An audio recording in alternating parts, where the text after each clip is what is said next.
Hello, I met Leticia here. Leticia is a bowel cancer survivor for 5 years now.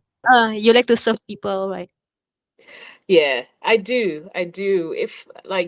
I think because of everything that I've gone through, that's kind of um, a strength that has come out to serve people. Um, yeah, so I'd say, yeah, you're right. I think that's maybe one of my strengths, serving. Yep. What is your job now? I work for a disability organization. So my background is in IT. So I currently work as a hybrid of like project management slash business analysis. So what our organization does is that they provide support and funding to people who live with a disability. So let's say if I'm wheelchair bound and I need money for a wheelchair, they will provide supports to enable people to obtain the wheelchair. So it's a government agency that helps people who have different types of disabilities. A noble job. I heard a bit of the story. You want elaborate more? Yep. How is the symptom from the beginning? The Yeah, sore. yeah. Before this journey started, I didn't know anything about cancer. I'd only heard it from, maybe people who are older, heard it on television. So when I started displaying the symptoms, I just automatically assumed that it was just like any other illness. So the way it started is I got severe bloating around my abdominal region. Whatever I ate would cause it to bloat. So I went to see the doctor. They did an ultrasound, and that ultrasound didn't really show anything. So the doctor said, let's change your diet a little bit, let's modify it. And that kind of sort of suppressed some of the symptoms. But then I noticed that as even I was changing and modifying my diet, I was still exhibiting bloating. So the doctor said, look, it appears as if it's IBS, so irritable bowel syndrome. So your stomach is reacting to something. So just try and introduce foods, cut foods out, reintroduce them if they're not causing an issue, so that we can identify what foods they were. Initially, they also thought maybe I was celiac or had issues with gluten. But all those tests came back negative. Yeah, so the persistent thing that kept on happening was just bloating. It came to a point where it was just so severe that even water would irritate me. So like I cut all my food. I was so over eating food. So I just cut off everything and I was just like, I'm just gonna drink water. And that still caused bloating. And that's when I knew that something wasn't right. The other thing that used to happen is I used to have abdominal like pain that used to come in waves. The best way I can explain it is like almost like if you're having a cramp or something, a spasm, a cramp in your abdomen, and then it would release and then it would cramp up again and then release and cramp. So that kept on happening. And then when I went to the yeah, actually, it was one morning I was just very sick. So I went to the hospital. I had to call the ambulance to come and collect me. And when they did the initial assessment, they found that my tract was pretty much full of poo, in the easiest way to put it. So I was constipated. So they gave me medication to release that constipation, and then they kept me in observation for about 4 hours in hospital. And then after that, they released me. I felt okay, and not even a week, I started exhibiting the same symptoms. I started getting the bloating again. Start a lot of gas in my stomach. I started experiencing the waves. So a week later, I went back to the clinic, and the doctor said, "Look, the best we can do is organize another x-ray because they'd done an x-ray at the hospital before. So they said we can organize another x-ray, but you're already on like the strongest pain medication." So he was like, "I don't want to give you anything stronger than that." And then the doctor said, "Look, if you find yourself in curled up in a ball in a fetal position and you're in a lot of pain, then something has burst. So maybe like, something in your stomach has burst." So as soon as he said that, I'm like, I'm not going to wait for that to happen. I went straight to the hospital.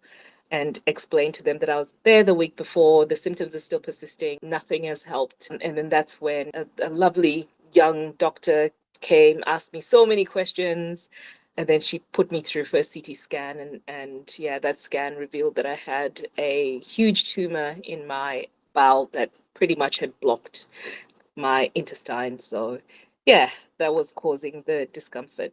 It's much of struggle. Then, but now Mm. you're okay.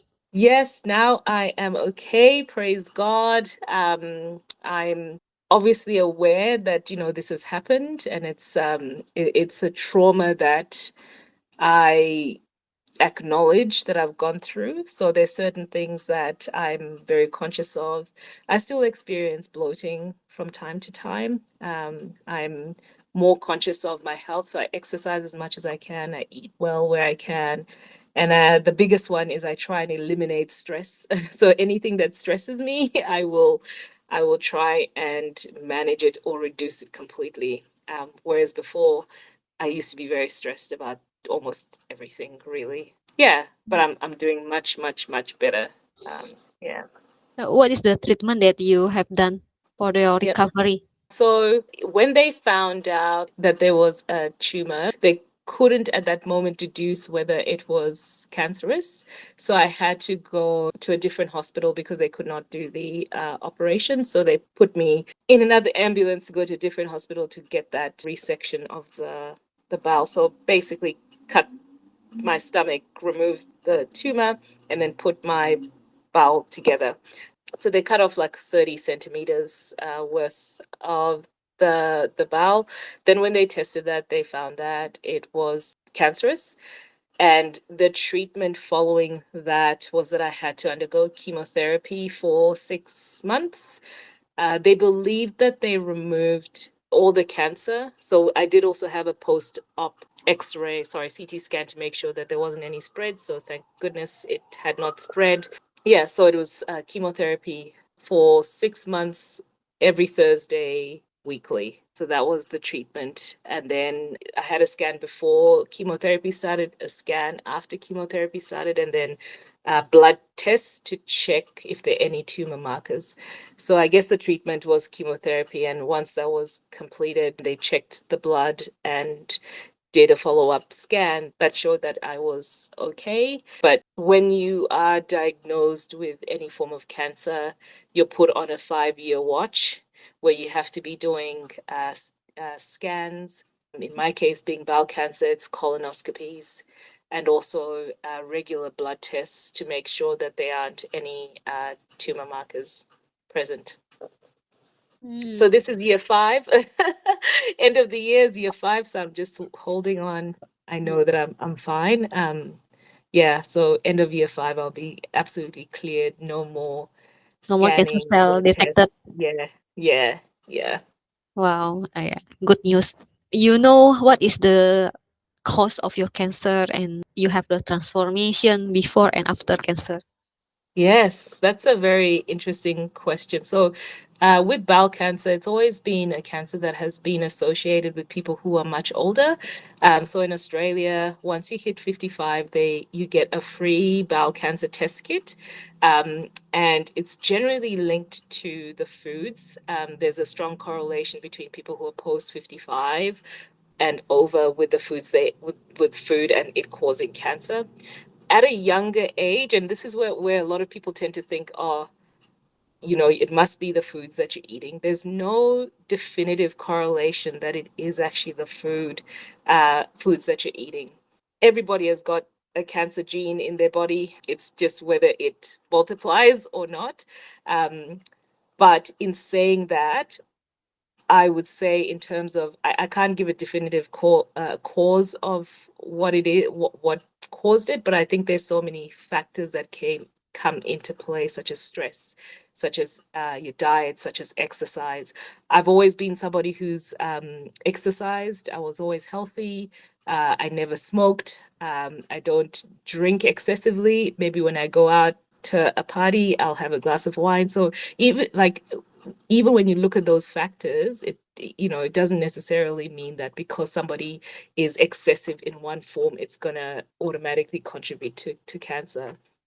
And it's become very prevalent amongst younger, particularly here in Australia, it's become quite prevalent amongst younger people now that they've reduced the age to have the test kit to 45 now. And also, I'm in a study by one of the universities. There's a study going on to identify what is causing bowel cancer in younger Australians. So that's an ongoing research that's currently happening, but there is no direct correlation with food, which is what everybody tends to say, particularly amongst the younger cohort who are getting it. More people younger and younger to get cancer. Yeah, it's true. Yeah. So, what is about the transformation? The transformation afterwards. It's funny, I just talked about food, but I'm like, I, I don't mean to backtrack. As I said, there's no correlation, but we need to also be conscious that the foods we eat does in some way affect our bodies. I think when I say food, there's no like one specific food. If a person's eating hamburgers for the rest of their life, that's going to cause it. Not that. So I think for me, I'm more aware of that. So the transformation after I coming through a huge trauma like that, I've really been more appreciative of life, particularly when you're challenged with your mortality at such a young age. Um, so that's made me more aware of, I'm not here forever. I'm not immortal. There's God can call you home at any point. So it's really about what you do with your life. So it's finding meaning, finding purpose, but at the same time, being grateful for the life that you have and loving the life that you have. I mean, there's so many things that I want and have not gotten them, but that's not going to stop me from living my life. It would have in the past, I would have probably been a little bit depressed about it. And I'm not saying that I don't get depressed, but now I just don't, I think, I don't know if this is an Australian term, but I don't sweat the small stuff. So I don't worry too much about things that are so tiny that mean really nothing in the large scheme of things. So I think that's been a transformation. And also my faith journey has grown because when I went through cancer, it was during COVID. I had absolutely no one. I lived in Adelaide, and my family lived in Sydney and Melbourne.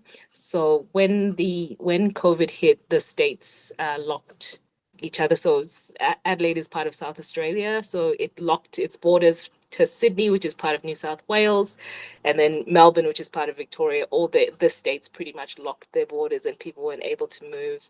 Um, so going through that by myself with the help of my church and friends really meant that I had to just completely lean on God for everything.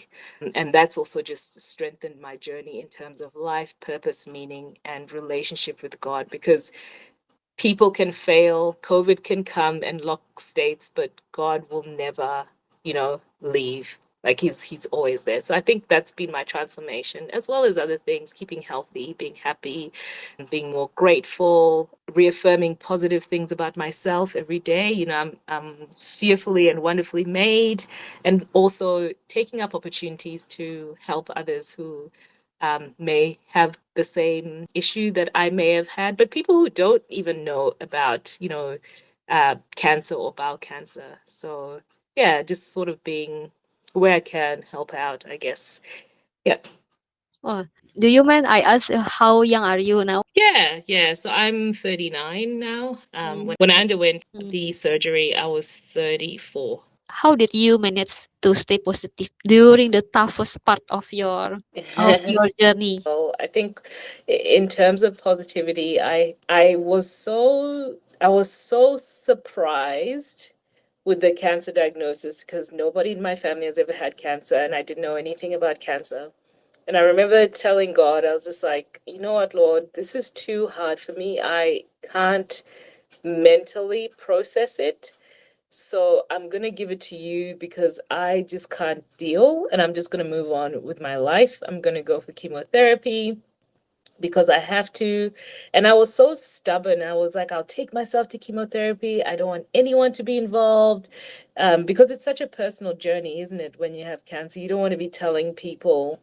about it because you feel like what you've just said, you went through breakups. I also had gone through a breakup as well. So um, I sometimes also reflect on maybe that was one of the reasons because I was so devastated, so stressed, and all that stuff. But how I remain positive, I think God just brought the right people in my walk.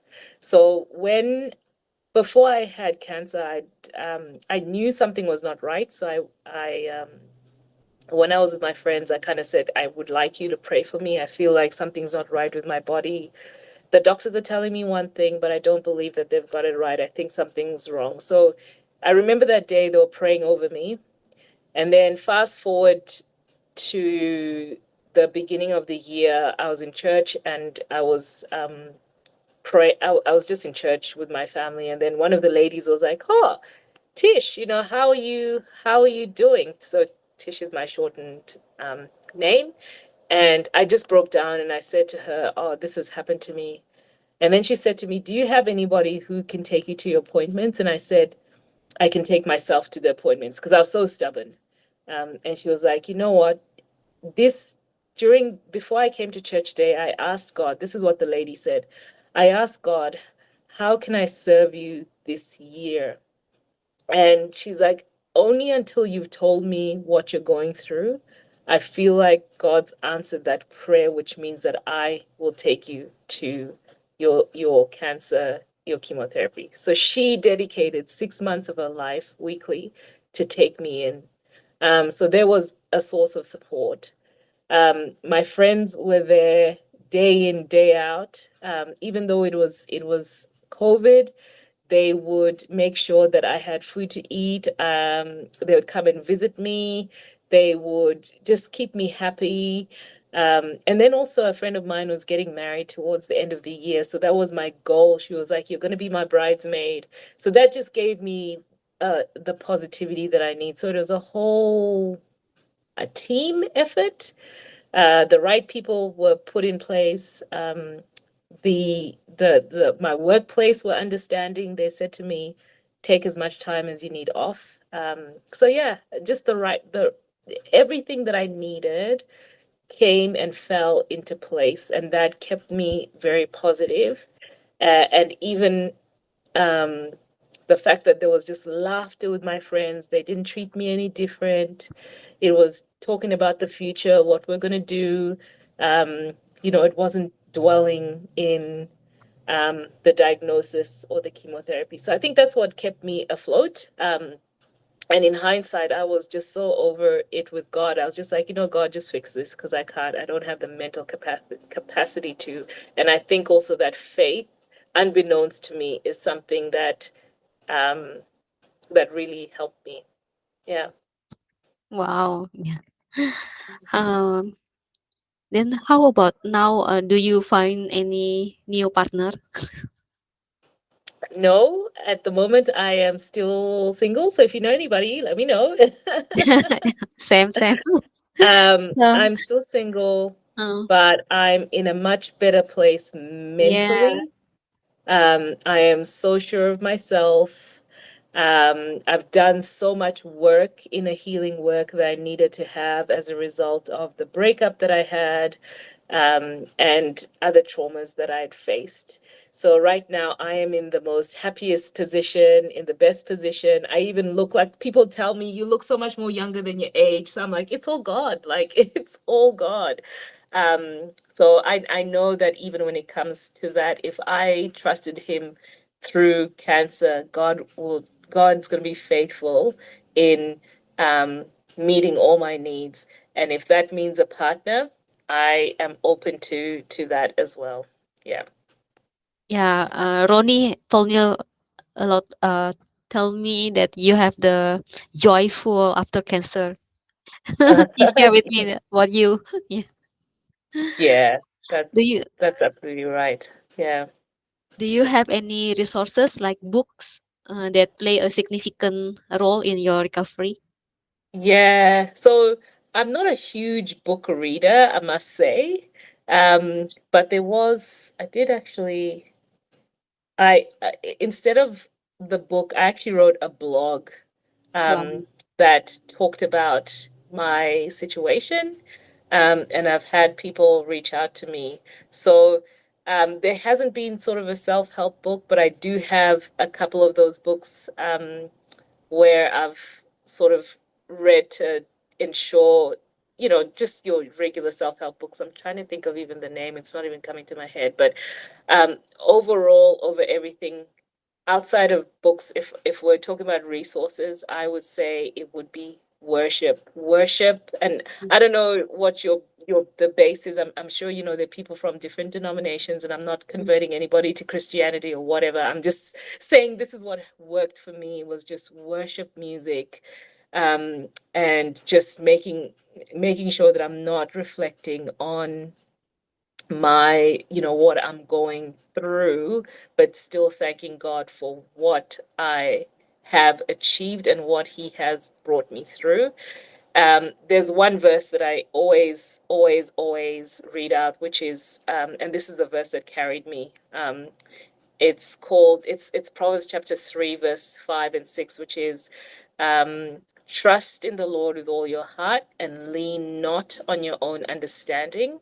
In all your ways acknowledge him, and um, he will straighten and guide all your paths. So that for me was the one that kept me going. And it can be, when I talk about worship music, any music that is positive, that is affirming, doesn't have to be Christian. Anything that is, makes your heart happy, makes you joyful, tells you that there's going to be a better day. There's a lot of negative stuff that is outside there. But even just changing your disposition to just being positive is what helped me. Um, I also love listening to a lot of personal stories.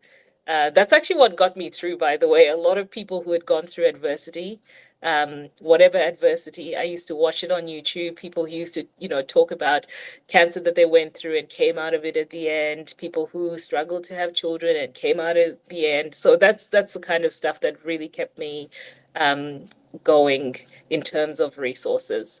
But I did, in like my journey, I did link in with specific groups um, that knew about cancer or had started up in Australia. There's one called the Jodie Lee Foundation, where it Mhm. talks about people with bowel cancer and their stories. So that was one of my resources. I can send you the link to that. It's actually really good, where they talk about symptoms, where they talk about Mm. one can do, what they, what people should look out for, and that was helpful. It's a website, and they've got a lot of resources there, and that's, I guess, in terms of resources, that's where I drew a lot from as well. What motivated you to live your life now? I mean, like your big why. You are My here. my big why. Your life. Yeah. Uh, Going through my journey, and also, and I'll just give you context. So I'm originally from Uganda, which is in East Africa, and my parents left Uganda when I was 2. Um, and it's been a country that has been in conflict, um, and there are a lot of people who are struggling in the country. And when I go back to Uganda, I always look at the difference between me here and who I would have been if my parents had remained. So sometimes when I look at those things and I go, life is not, and I'm not saying that people who are in bad situations are meant to be in bad situations, but sometimes you have to look at your situation and go, why me? Why is it that, I am here in Australia and can access these benefits? What about the other people who are just as important as me, just as valued as me? So that's my big why. Like, how can I transform or help or assist somebody who is in a less off position than I am? And I understand this going through it. Now, taking that context and applying it back to my home village, where there are young girls who may experience high rates of single motherhood because they've had to be married off young, or have gotten themselves in predicaments. So now that's my big why of like, God, you did not get me here to go through what I went through just to sit here and not do anything. My big why is definitely I need to give back. And um, you would have seen in my video that I'm wanting to, we'll be starting a missions trip back in Uganda, looking at healthcare workers, going there from here, and just supporting one another. So that's, I guess, my big why in a very long circular loop is that I don't think we're here by accident. I don't think I'm talking to you by accident. I don't think what you went through is, um, I don't think that there's what you went through was just for the sake of you going through it. I'm not saying that we should have gone through what we went through, but life is so mysterious. We've gone through it. What do we do next?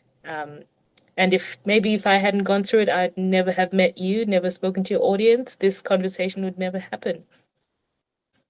Awesome. I love it. Okay. Last but not least, what advice do you have for those facing adversity in their own life? Um, my advice would be, depending on the different types of adversity, because I know that there's so many different types, so it's hard to sort of blanket one, but just take one day at a time. Apologies, there's a lot of noise behind me, but take one day at a time and also love yourself. You are here, not accidental. Doesn't matter how you were born, how you got into this world. You are not accidental. You're here for a purpose. So always know, regardless of adversity, you are loved. You are fearfully and wonderfully made, and to just keep pushing forward. That is something that I kept on hearing in a lot of my battles. Just keep moving forward, keep moving forward. If you have a faith like me, I would say, you know, just be honest and open to God and say, hey, Lord, this is where I'm at. I don't really know where to go to next. Can you help me? Um, but just keep positive where you can. Don't sweat the small stuff. Yeah. Keep moving forward, and reach out. Don't be scared to reach out. If you're going through something, reach out to others, somebody that you can trust, whether it's a church member, whether it's a family member. Don't suffer in silence. Reach out. Yeah, that's the advice that I'd give. Okay, thank you. Actually, so now we'll be offline. I'm Okay. I'm curious, why you are not in the social media. I mean, like you are not in the Instagram, not Facebook. I am Even on Instagram. oh yeah, because I asked Ronnie what is your social media, then Oh, he yeah. just yeah I don't even know if my brother's on Instagram, but I was on Facebook and then I yeah canceled Facebook yeah you can surface because I got so tired of looking at other people and other people's lives, yeah and then it would make me feel terrible about my life. So I sort of just cut the Facebook stuff out. Um, but I'm on Messenger, so people can message yeah me. I'm on LinkedIn, people can find me there. And I am on Instagram, but I don't necessarily do much on Instagram except look at memes. But yeah, I'm wanting to do more of this stuff where I'm talking more about this experience. Yeah. What about yourself? So do you do this often, interview people and then talk yeah. about your experience? I have a lot of interview with cancer survivors. I can send you my YouTube channel and Oh subscribe. yeah, Don't forget to please do. subscribe. I will. I definitely will subscribe. Yeah, send it to me and I will I will Like definitely after subscribe. cancer, Oops. I try to have my own source of income by sharing cancer journey. So like uh I'm doing what I love and but I become a sustainable. But for now, I haven't haven't get a single cent from what I share, but it's okay. Yeah. Yeah, Yeah. it's like a baby baby crow. It will Yeah, come. then Yeah. slowly, 2 years ago, I was interviewed by the Channel News Asia, the Oh, wow. Singapore, Singapore media, yeah, in the newspaper. So then, Wow. this the first like the first highlight. Then after that, more people invite me to speak, and upcoming October I will be speaking on the breast cancer awareness in a women's gathering called Women Courage Asia in Singapore. Wow. Yeah, This so is like so good. yeah, thank Well you. done. My portfolio. So then, Yeah. uh, I have testimony. So I told you that last Monday I organized a workshop about immune system by Mm. Zoom, and then Did you record that yeah, session? Okay, cool. because you will subscribe my YouTube, you will see. Then Okay, cool, cool. Yeah. um my friend sent her husband to attend my Zoom, and Yeah. she's very happy. She told me, "Eh, my husband the next day bought a lot of fruits after attending your Zoom." Oh, that's so good. So it's like the actions can see the fruits after Yeah. listening. Then uh, he's very excited. He said, "Wow, your workshop is very wonderful." So she Yeah. registered for my physical one. So now I'm preparing the physical workshop on the Yep. 31st of August. Yeah, Yeah. because the room I organized in my office, Singapore Red Cross. Yep. I The room can fill for 26 packs, and I'm planning to make it full until 30 packs. I can adding Yeah. more chairs, and then now I got 5 people paid and registered, so I still have Great. times to promote. Wow. Which city now? You are in Adelaide or I'm Melbourne? actually now I've moved. I'm actually in Melbourne. Yeah, So I had the cancer journey in Adelaide, and I just felt I just want when you just want to move away from your old life and you want to start something new. Yeah, so I moved to Melbourne, and yeah, so this is where I'm at now. I'm closer to my sister, my other sister. um yeah, so yes, I have moved, but I'm like you. I'm looking for avenues to. I'd love to get into speaking engagements. I just don't know how. It's funny that you said that you were looking to.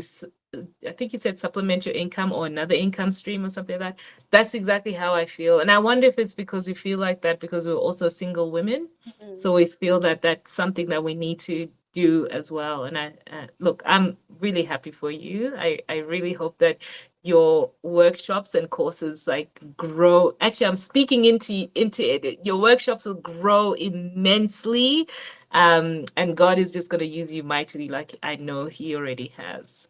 Yeah. yeah. I collaborate with my health coach. Is Mm, like because he also have the same mission that he want to mm, help lots of people. But yeah. the thing is, he's not a cancer patient, so sometimes I cannot relate when I speak to him. Yeah. Yeah. Yeah. Makes sense. Yeah. Yeah, so I have to combine his nutritionist skill and Yep. my relate to the cancer patients. So Yeah. what I share is about the mindset, because what you say, a lot of people thought that food, you have to be Yeah. very strict for food. I say, no, we cannot be perfect. We are human. We have to Mm, accept we are human. We sometimes we fall. We cannot yes. like choose our food. Only to eat Yeah. this. Then for me, like we have to fix our mindset. Like you cannot label the food. This is not healthy food. No, because Yeah. you label it, then when you eat, it become not healthy. Yes. Because Agreed. we have got right. Label the food. Uh, Yeah. the food is only passing by our body and it will be Yes. pass out. Then Yes. the Agreed. more important is our mindset. When we are happy, everything we eat will be a blessings. And then like Yes. uh we like we don't try to be a superhuman. Like we want to try to do a lot of things. We just Yeah. pick one, the most important for you. What's the Yes. then make our life meaningful. Just accept. Yeah. Oh, sorry, I cannot do that because I'm very limited. Yeah, Yeah. because that's why Yes. you are That's true. special. Yeah. Yeah, yeah, that's why we need God. Yes, that is so true.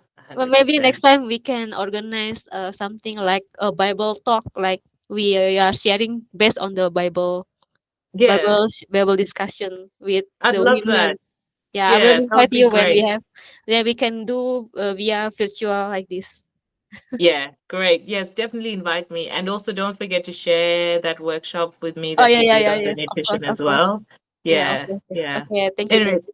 You need I to need to leave. head off, Yeah, but it was really lovely meeting you, Catherine. Thank you so yeah, much. And yeah. yeah, Thank you. touch base with me if you need anything. This is And not I will the definitely, last meeting. We can meet amen more. to